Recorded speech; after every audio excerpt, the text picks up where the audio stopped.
Good morning દર્શકો. હાલમાં હું અત્યારે દુબઈ ખાતે છું અને તમે બધા સાંભળતા જ હશો.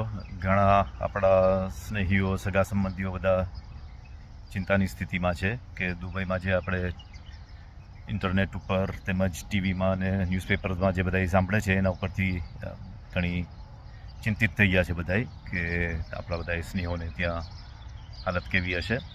પણ જરાય ચિંતા કરવા જેવું નથી. અહીંયા લાઈફ એઝ યુઝ્યુઅલ જ છે. બધી દુકાનો, ગ્રોસરી, સુપરમાર્કેટ્સ બધું ખુલ્લું છે, કામકાજ બધાય ચાલુ છે. કોઈ પણ ચિંતા જેવી વસ્તુ નથી. અલબત્ત ઈરાને બહુ ઘાતક હુમલા કર્યા છે.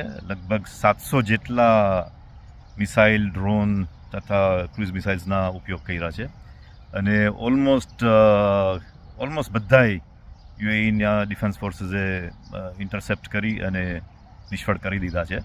ખરેખર આ કોવિડ પછી એક એવી સ્થિતિ છે કે જ્યારે યુએઈ અને દુબઈ ખાસ કરીને કે આપણે કહી શકીએ કે પોતાની જાતને ફરી વાર એકવાર પ્રૂવ કરે છે કે એ લોકોનું કેટલું સરસ ઇન્ફ્રાસ્ટ્રક્ચર છે, કેટલું સરસ મેનેજમેન્ટ છે કે આપણને એમ થઈ જાય કે આ ખરેખર બે ઘડી આપણે એમ થઈએ કે આના જેવું આટલી ઓર્ગેનાઇઝેશન સ્ટ્રક્ચર બીજે ક્યાંય નહીં હોય કદાચ. કે જરાય તમને નથી ઇલેક્ટ્રિસિટીની વાંધો, નથી તમને પાણીના પ્રોબ્લેમ, નથી કોઈ જાતનો પ્રોબ્લેમ. બધુંય ચાલુ છે, બધી સુપરમાર્કેટ્સ ને બધુંય ચાલુ છે, ડિલિવરીઝ ચાલી છે. આટલા 700 ઇન્ટરસેપ્શન્સ થયા પછી તમને જરાય પેનિકનું માહોલ નથી અહીંયા. તમે જોશો તો બધુંય રેસ્ટોરન્ટ્સમાં જાઓ, બધે જાઓ, બધુંય બરોબર ચાલે છે. અલબત્ત માણસો ઓફકોર્સ પ્રોડક્ટ શાર્પનર્સ ને બધું માથે ન પડે એટલે ઓછા બહાર નીકળે છે, પણ જરૂર પ્રમાણે જ બહાર નીકળે છે.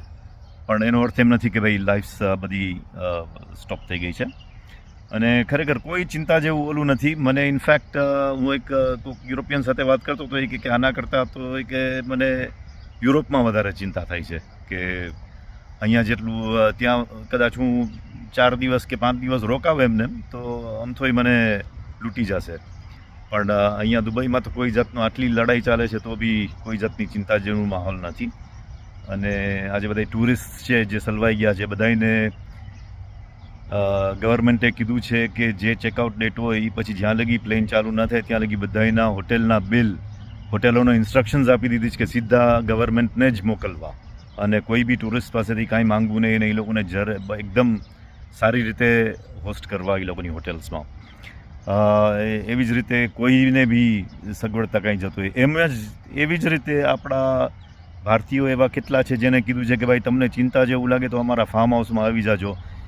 એક જણા ભાઈ છે, એમને 300 જણાની